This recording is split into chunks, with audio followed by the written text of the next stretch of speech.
You're watching a Channel 98 NBISD TV production.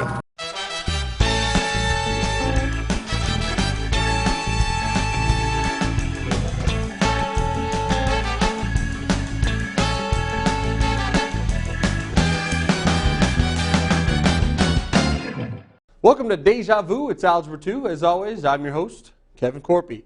Today we have lesson 18 already in the series, and we're going to be covering a lot of information. We're going to talk about inverse functions, which is going to lead naturally into our discussion of logarithmic functions. Now that's a lot of information in the classroom for 1 week, so trying to fit it all into a 30-minute program is going to be kind of challenging, okay? But I think I can do it, all right? So needless to say, we got to get right to the math, all right? So let's do it now. All right, lesson 18, inverse functions and log functions, as promised. Okay, now, we talked about exponential functions the last couple of weeks. Well, they're really nice, but have you ever thought about maybe when you plug the value of x into a function and you didn't really mean to, but you got a value out and you're like, man, if there was only some way to go backwards and get the original value that I plugged in, okay? Well, that's what an inverse function is. Think about like a wood chipper, right? You put wood into a wood chipper and it makes wood chips. There's no way to get those wood chips and put them back into a machine and get the log back out. But for functions, sometimes there is a function that will undo the work of the original function. And that function is called the inverse of the original function. For instance, if I take a 3 and plug it into a function and get out a 4, I can take my output now of a 4 and plug it into the inverse function and get back my original 3. That's the simple idea behind inverse functions. Okay? And you're going to see here in a little bit why we're studying logs and inverse functions in the same lesson, and why we're studying them right on the heels of exponentials. Okay, now here's a brief example of inverse functions. Let's say we have a function f of x that's defined not by an equation or by a graph, but by a set of ordered pairs. And we know that this function is a function because notice I do not have repeating values of x. Remember, to be a function, the graph must pass the vertical line test, which means we cannot have repeating values of x. Every x, if it has an output, has a unique output. So 0 has an output of a 2 or a y value. The x value of 1 has an output of 5. The input of 5 has an output of 6. And the input of 8 has an output of 9. Okay? Well, we're going to create this notation that's related to f of x, denoting the original function. It's like f raised to the negative first power of x, but it doesn't mean to the negative first power. We read that as f inverse of f. Inverse, okay, of x. And we use the same letter because that keeps us anchored into the fact that we are talking about f, the function f, and this function is related to it. Now, remember what I said about undoing the work of the function. That's precisely what an inverse does. So if my function, when you input a 0, gives you an output of 2, the inverse function will take your output of 2 and use it now as its new input. So it kind of becomes the x value, the independent variable. And when you drop it into the inverse function, you'll get back out your 0. So basically, if we have an ordered pair on a function, 0, 2, we have an ordered pair on the graph of the inverse function called 2, 0. Okay? We just flip the x and y. On the function, if you plug in a 1 and get out a 5, and you want to get back your 1, well, you take your output of 5, plug it into the inverse function. Okay? It becomes your new x for that, and you get back out your 1. Plugging in a 5 to the function gives me a 6 as an output, so if I plug a 6 into my inverse, I'll get back my 5. Plugging in an 8 into the function gives me a 9. So if I plug a 9 into my inverse function, I'll retrieve my original 8. So again, notice that the x and y coordinates are just interchanged for all values of x and y. Now, let's take another look at that. That's the numerical look at an inverse. Let's look at the graphical look. This is the function f of x plotted. I plotted the ordered pairs, and then I connected them with straight lines. There might be other points in between here. We don't know. We're not given those points. So just for the sake of demonstration, I connected them. So this is like a connected scatter plot. If I go ahead now and plot the coordinates, the x's and y's of my inverse function, let's see if we can find a pattern. Okay? So the first point was the point 2, 0. So remember, here's the origin. We're looking in the first quadrant. So 2, 0 is going to be right there. The next point was 5, 1 on the inverse. So that's 5, 1. That's right down there. The next point was 6, 5, so I'll come over here to 6 and go up to 5, which is right there. And then I had 9, 8. Well, 9, 8 is going to be over 9 and up 8, which puts me right about there. Now if I do the same thing, if I connect the dots in the order in which I graph them, I will get a graph of the inverse function. And it looks like that. Now, do you see any type of relationship there between f and what we have now created, f inverse? Well, it's kind of hard to tell at this angle. You can either turn your head at a 45-degree angle to your right, or better yet, save your neck, I'll turn the paper for you. If I held it up like that, now do you see any relationship? Do you see an axis of symmetry? Do you see an imaginary line drawn through there that you can reflect it across and obtain the graph? Well, hopefully you do. I'll draw it in there for you. It's going to come right in through here. It's going to split the middle of the two graphs.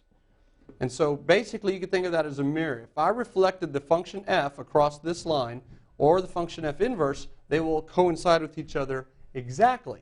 Now, if I turn it back upright, that is the diagonal line with a slope of 1 that passes through the origin. The equation of that line is y equals x. And it's not a coincidence, basically, why it's y equals x, as you're going to see here in a little bit. Y equals x is its own inverse. But because we basically interchanged the x and y values up here to create the ordered pair function of the inverse, the x's and y's are interchanging here, and they're basically just trading places across this magical line, y equals x. Okay? More on that in a second. Now, let's talk about domain and range. The domain is basically your set of inputs. Your range is your whole range or collection of outputs. So the domain for my function, f of x, was from 0 to 8. And we actually had finite values, 0, 1, 5, and 8. But they did range from 0 to 8. And the range, the outputs, the y values or the function values, ranged from 2 to 9. And so that was the range. If we now look at the domain, the set of inputs for the inverse function, well, that's going to be from 2 to 9. Okay?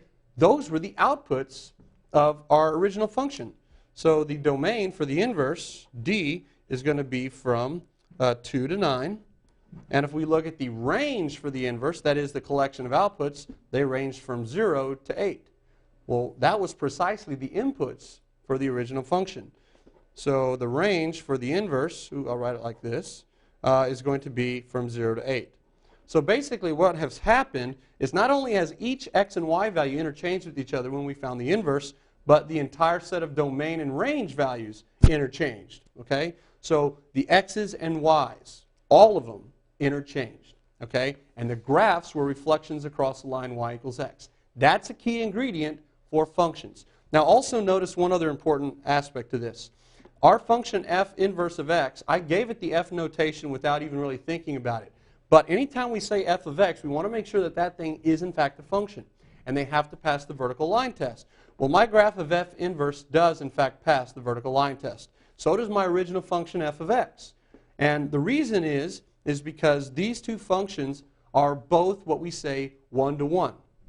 Okay? And I'm going to talk about that a little bit more in a minute. And so you want to make sure when you do generate the graph by reflecting it across, is it a function? Does it pass the vertical line test? We'll see one here in a minute that doesn't. All right, so let's go ahead and summarize everything we've been talking about here. And I'm actually going to need my glasses for this one. No wonder I'm having such a hard time reading my paper. Much better. Okay, so summary regarding inverse functions. First of all, the x and y values interchange. They switch. Okay? The domain and range, therefore, as a consequence, they switch. The set of inputs and outputs for the inverse functions. And here's something else that's unique. The x-axis and the y-axis, they both interchange. When you reflect the vertical line, that is the y-axis, across the line y equals x, it becomes the horizontal axis. It becomes the x-axis. And the x-axis, when you reflect it across that line y equals x, becomes the y-axis. So all the x information and y information are interchanging, including the x and y-axis themselves. Inverse functions are merely reflections of each other across the line y equals x. We saw that. And here's more about the how to tell if a function will have an inverse that's automatically a function. Okay, this is important here. Because a vertical line becomes a horizontal line when you reflect it across the line y equals x. And we know that to be a function, it has to pass the vertical line test. We can actually determine from the function itself if its inverse will pass the vertical line test. That is, will it be a function? Okay? And for that to happen, your original function has to pass not only the vertical line test to be a function, but it also has to pass the horizontal line test. if its inverse is to pass the vertical line test. Okay, you got it? Here's a demonstration. Let's look at the function f of x. That is our old familiar friend, the parabola. Okay? If you reflected that parabola across the line y equals x, and you can do that at home by grabbing your paper up here on the corners, on the top right and the bottom left corners, and actually just flipping your paper across. I don't know if you could see it there through there, but it reflected. So it's more than just kind of turning sideways. If you actually flip your paper, you'll get the graph. Well, we get this little sideways looking parabola. Okay? Does it pass the vertical line test? Here's a vertical line drawn in there. No, it doesn't. The function actually touches the vertical line in more than one location. So its inverse is not a function. Well, if I reflect that now back across the line y equals x, that vertical line here will become this horizontal line. So without having to generate that graph, I could have just done the horizontal line test on my original function. And since it failed the horizontal line test, I know that its inverse will fail the vertical line test, and it won't be a function. Now there's a clever way around this, which we'll talk about later. We could actually just reflect a piece of the graph. If I just restrict the graph to positive x values on the blue graph, then I will only get this piece here, which will be a function. So sometimes we can kind of limit the domain to make it work. Okay? But in general, in this case, over its entire domain, its inverse is not a function. Okay? Now, that's a lot of numeric and graphic. There is an algebraic way as well. We can find inverses algebraically by just doing the same little result from what we just did numerically and graphically. All we have to do is interchange the x and y values in the equation and then resolve our equation for y, the y variable. Okay? Let me show you how to do it. So here's what we want to do. We want to find the inverse function f inverse for the given function f of x equals 3 times x minus 5. And then we want to verify it by graphing it on the graphing calculator. Okay, so here's what we need to do.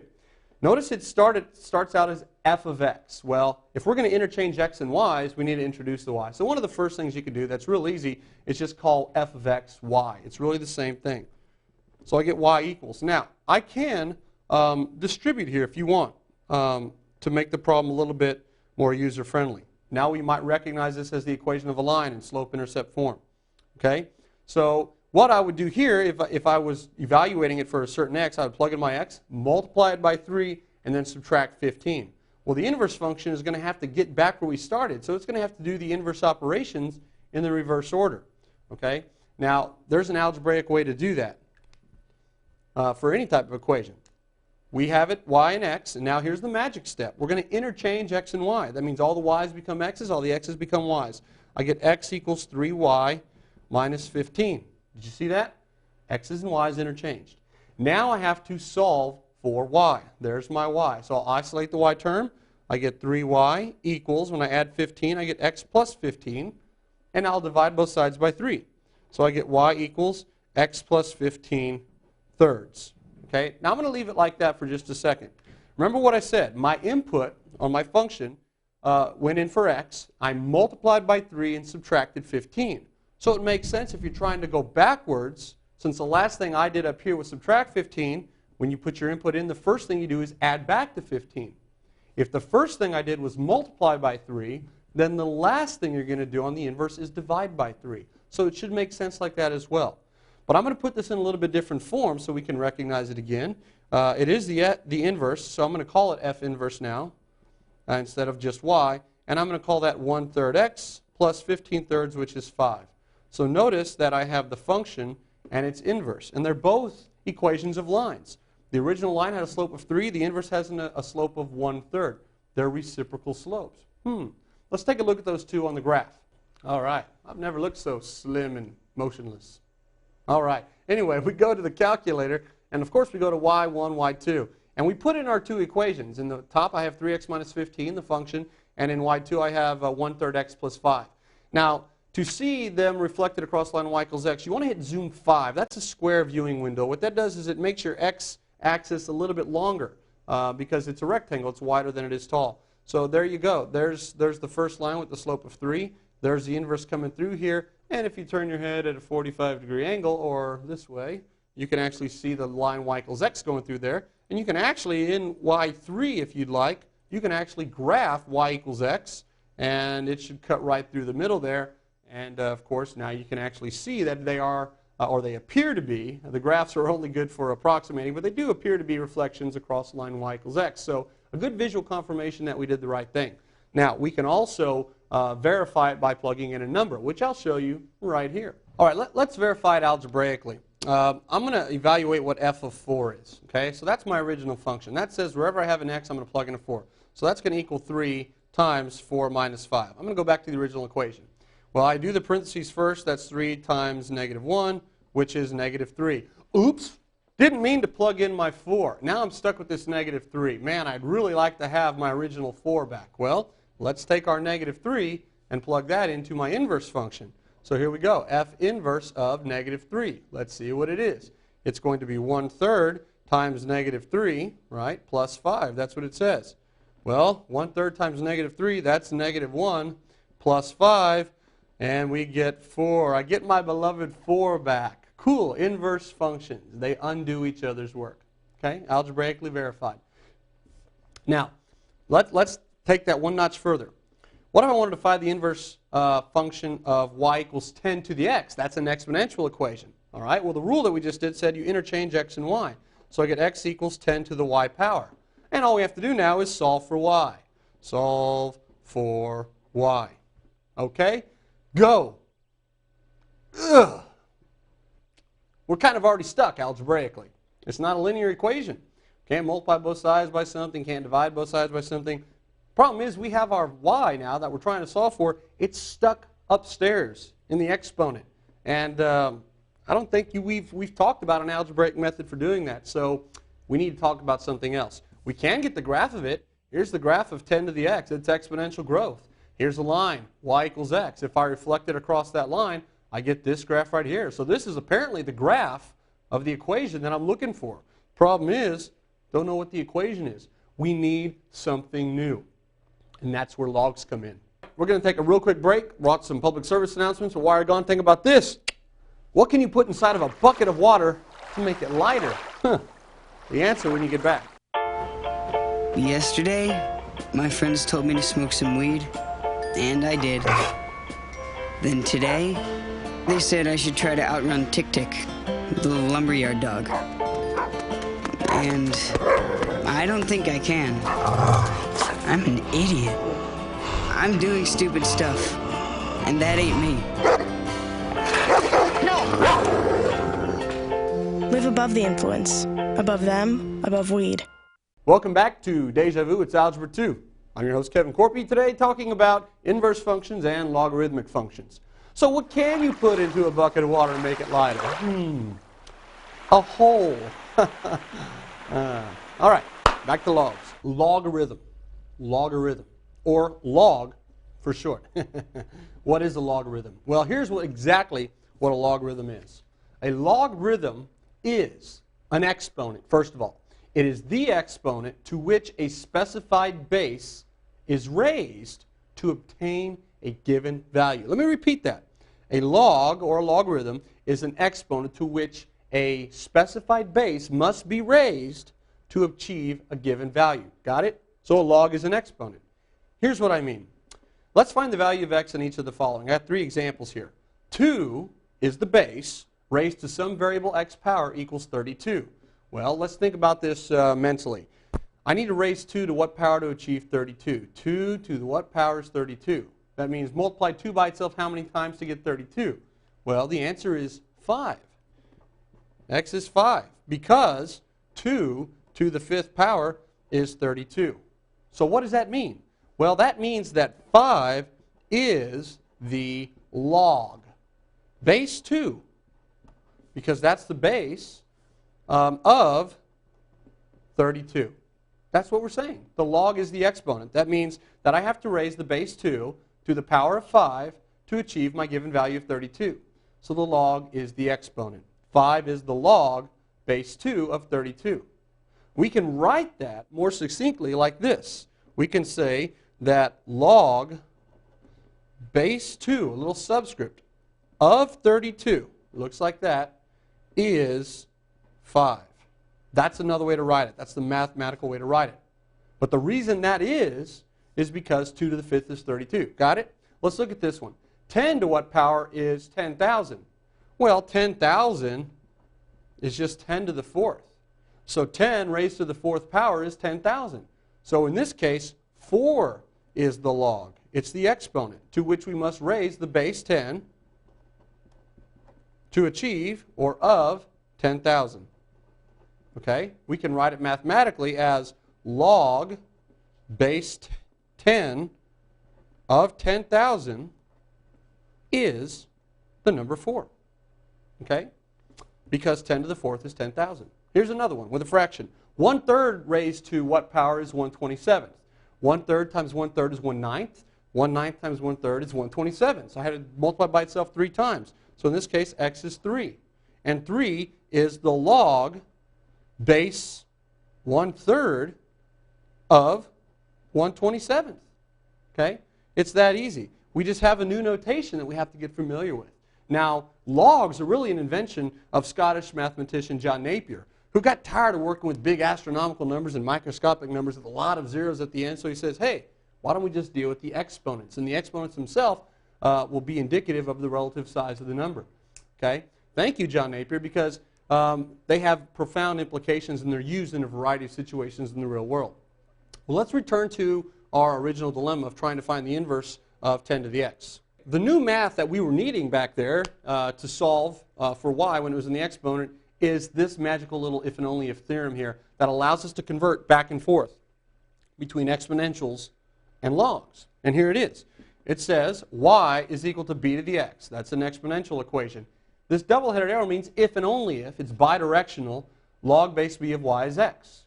Or we could start with the right side. Log base b of y equals x if and only if y equals b to the x. I like to call this the conversion formula because what it does is it allows us to go back and forth between log and exponential equations, and they're equivalent. Okay? Now, notice how we can do this. If we start with the log side, the b on the log and the b in the exponential are called the same thing. They're the base. The log is equal sign the exponent, and that's the exponent on our exponential. So that can help you. But if we convert, I always like to start with b, the base, raised to the x power, go across the equation, is equal to y. And you come full circle. B to the x is equal to y. So I think it's a little bit easier, especially in the beginning, to convert from log to exponential. Let me look at a couple of examples with you, and you'll get the feel for it. What is log base 2 of 64? Well, it's 6, precisely because if I convert, 2 to the 6th power is 64. Okay, there it is in action. What is log base 7 of 7? Well, it's 1, because by the conversion formula, 7 to the 1st power is equal to 7. Okay, what is log base 3 of 1? Well, it's 0, because 3 to the 0th power over here is 1. Now, I put that in red for a reason. What is log base 5 of 0.04? Well, it's negative 2, because 5 to the negative 2nd power, which is really 1 over 5 squared, or 1/25th, is 0.04. Okay? What is log base 3 of 81? Well, let's call it x. You might be asked to evaluate that. You could call it x and then solve for x. 3 to the x power is 81. And x ends up being 4. 4 is the log because you have to raise 3, base 3, to the 4th power to get 81. Well, what is log base 4 of 4 to the x? Well, if you convert, you get 4 to the x is equal to 4 to the x. And that's a true statement. Okay? What about this one? Well, if we start with a true statement, log base 8 of x is equal to log base 8 of x. Yeah, but if I convert it, I have 8 raised to all that power is equal to x. And I get 8 to the log base 8 of x is x. These two are in red because notice they are just applying the log and the exponential of the same base in sequence. On this one, I'm starting with exponential. I'm taking x, plugging it into 4 to the x, getting an exponential. And then I'm plugging the result into log base 4 of x, and I'm getting right back where I started at x. Over here, I'm starting with log base 8 of x, getting a result, taking that and exponentiating it with the same base, base 8, and I end up right back where I started with x. So those two operations, when you do them in sequence in any order, they undo each other, which means logs and exponentials are inverse operations of each other. Yes, as long as it's the exact same base. Okay, now let's get back to that problem real quickly. How do I solve x equals 10 to the y? I use the conversion formula. The base is 10, so log base 10. The log is the exponent, so the log is y of x. And notice by doing that, by converting it using converting form, I actually have it solved for y. So y is equal to log base 10 of x. So what is the inverse of 10 to the x, which is exponential? It's log of the same base 10 of x. And that happens to be this equation right here of the log equation, which we're going to look at in future shows. Awesome. Okay, now it's time for my favorite part of the show. Deja review. Cool, huh? All right. Today what we're going to do is we're going to look at a little bit of basic cryptography. We're going to decode or decrypt a message, a secret message that only you, the viewers at home, are going to know about, okay? The following message is a numerical babble. It's just a bunch of little groupings of large numbers, and it was coded with the function 2 to the x, okay? That's important. That's basically how we created the message. And here is the message. 8192, 2, 1048, 576, 256. I grouped it by colors and brackets just to make it convenient, but we could actually remove them. And so we would just have this string of numbers, which is a secret code, a secret message. And assuming we didn't know how it was created, it would mean nothing to us, okay? But knowing how it was created will allow us to decode it. And because 2 to the x is 1 to 1, which means it passes the vertical and the horizontal line test, its function, or the inverse, will be a function, which means there's only one way to decode it. Something that's encoded by something that doesn't pass the horizontal line test might be uncoded or decoded in several ways. That's the beauty of one-to-one functions. So here's how we wanted to code it. If x corresponds to a letter in the alphabet, I took one of the 26 letters and I plugged it into here, so 2 to that number to get this number here. So we can decipher it as long as we know how to undo these numbers that were created with 2 to the x. Well, if exponential and logs are now inverses, we know what the inverse function is. It's base 2 for the exponential, so the inverse function must be log base 2 of x. Pretty cool, all right? You can use the conversion formula as well. Now, what I'm going to do is I'm going to take all these numbers right here, which I've written in a table for convenience, and I'm just going to take log base 2 of them on my calculator. At home, you can use the change of base formula, which we haven't talked about yet, but there is a way to do this on your calculator, which typically handles base e and base 10. So trust me on this. We'll learn how to do this, but you can actually plug these in and get the following values. You get a 13, then you get a 1, a 20, an 8, a 9, a 19, a 6, a 21, and a 14, simply by taking the log of these large numbers. Now remember what that means. That means 2 to the 13th is 8192. 2 to the 1st is 2. 2 to the 20th is that large number. Now these numbers here correspond to a unique letter in the alphabet. Okay? And all we have to do now is go through the alphabet, pick the 13th number, the 13th letter, oops, and the first letter, the 20th letter, so on and so forth, and list them over here. Well, the 13th letter of the alphabet is M. The first letter is A. The 20th letter is T. The 8th letter of the alphabet is H. The 9th is I. The 19th is S. The 6th is F. The 21st is U.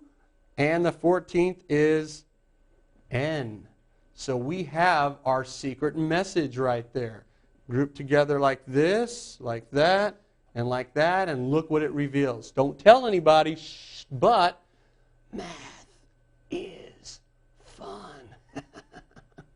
All right, we're about out of time again for another great show. Log functions, those tend to kind of give students a little bit of problems. So you just got to practice them over and over and over again. And we're going to be looking at logs again on next week's program. So I'll be here to guide you through some other interesting properties of logs that you're not going to want to miss, all right? But until then, I am Kevin Corpy reminding you, of course, to do your homework.